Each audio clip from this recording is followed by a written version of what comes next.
Ciao a tutti, mi chiamo Daniele Caprara e sono responsabile del Dodgeball Regione Lazio e voglio fare questo video per far capire effettivamente a tutti coloro che sono interessati e che si approcciano per la prima volta al Dodgeball qual è il vero Dodgeball.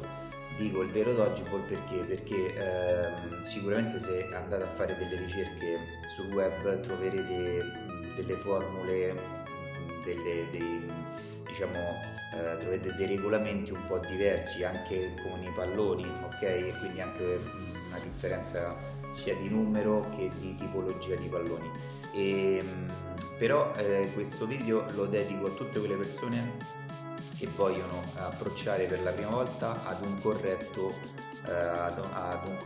diciamo, regolamento del dodgeball. Quindi successivamente vedrete 4 minuti di video dove verrà spiegato benissimo. Infatti fin da ora vorrei appunto ringraziare Phil e Peter dei Dodgeball Dudes che mi hanno gentilmente concesso di poter usare questo loro video. Sono mesi che cercavo di fare un video del genere ma non ci sono mai riuscito e loro lo hanno fatto benissimo, quindi ve lo propongo successivamente a questa mia introduzione e veramente è fatto bene. Se volete imparare il dodgeball, questo è il vero dodgeball. Alla prossima, ciao! Dodgeball is a game which is played by two teams. The teams throw balls at each other while trying to avoid getting hit by the balls. In this episode, we are going through the official World Dodgeball Federation rules for foam dodgeballs. The objective of dodgeball is to win the most sets in a match. To win a set, you must eliminate all opposing players. A standard dodgeball court is 18 meters by 9 meters long, which is the same size as a volleyball court. Dodgeball is played by the hard lines rule. If any part of the body touches the line or outside the boundaries of the line, then you are eliminated. A match consists of 40 minutes of gameplay, divided into two half periods of 20 minutes. Dodgeball is played in a 6v6 format. In a mixed league tournament, it is compulsory to have at least 2 females on each team. Opening rush. 6 foam balls are placed on the center line and each team has the initial 3 balls located on their right side that they must retrieve at the start of the match. The referee will acknowledge that players on both teams are ready and will begin the game with the words 3, 2, 1, dodgeball. Once the referee blows the whistle, players must rush to collect their 3 balls from the middle line and activate the ball before it is considered a live ball. To activate a ball at the start, players must bring the ball back behind the activation line, which is located 3 meters behind the center line, and once the ball has been activated, then it's game on. The only time you're allowed to step over the hard lines rule is at the beginning rush. After the beginning rush, hard line rules are in action.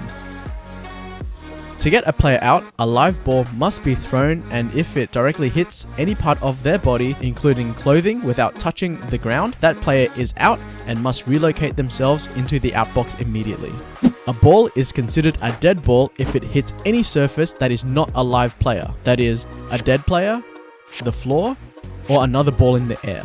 For example, if the ball hits the ground first before it hits you, then you are safe. Blocking. Players may use a ball in possession to block an incoming live ball. To successfully block, the player must A. Retain control of the ball that is used to block the oncoming live ball, and B. Avoid any contact by the live ball with their person or clothing. If the dodgeball is blocked successfully but hits your teammate and hits the floor, your teammate is out. If you attempted to block the ball, but the player blocking loses control of their own ball and hits the floor, you have been disarmed, and you are eliminated from the game. If you attempt to block the ball and it comes in contact with your fingers, you are out. #honesty is the best policy. Catching.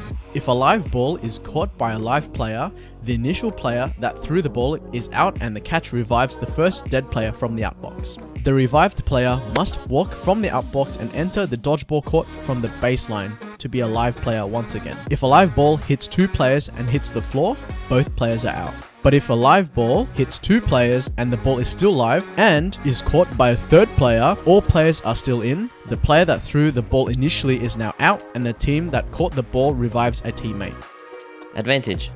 If the team has the advantage, the team must throw at least 1 ball within 10 seconds, or else they will forfeit all balls in possession to the other team. The referee will determine which team has the advantage by 1. The team with the most balls will have the advantage. 2. If both teams have 3 balls, the team with the most active players will have the advantage. 3. At the start of a set during the match, the team that won the preceding set will have the advantage. Or 4. During the set, the team that received the last valid throw will have the advantage. Sudden Death. Sudden Death is a gameplay mode to accelerate the completion of a set. Determined by the controlling body conducting the match, if the final set of the match extends beyond expiration of time, it then enters Sudden Death. Basically, in Sudden Death, players are not allowed to block. If any player blocks a ball successfully, they are eliminated. And lastly, dodging. There's nothing in the official rulebooks that says anything about dodging, but basically, just don't get hit. If you'd like to dive deep into the rules, we've left a link to the official World Dodgeball Federation rules in the description below. Be sure to like, subscribe and hit the notification if you enjoyed this video, and we'll see you in the next video.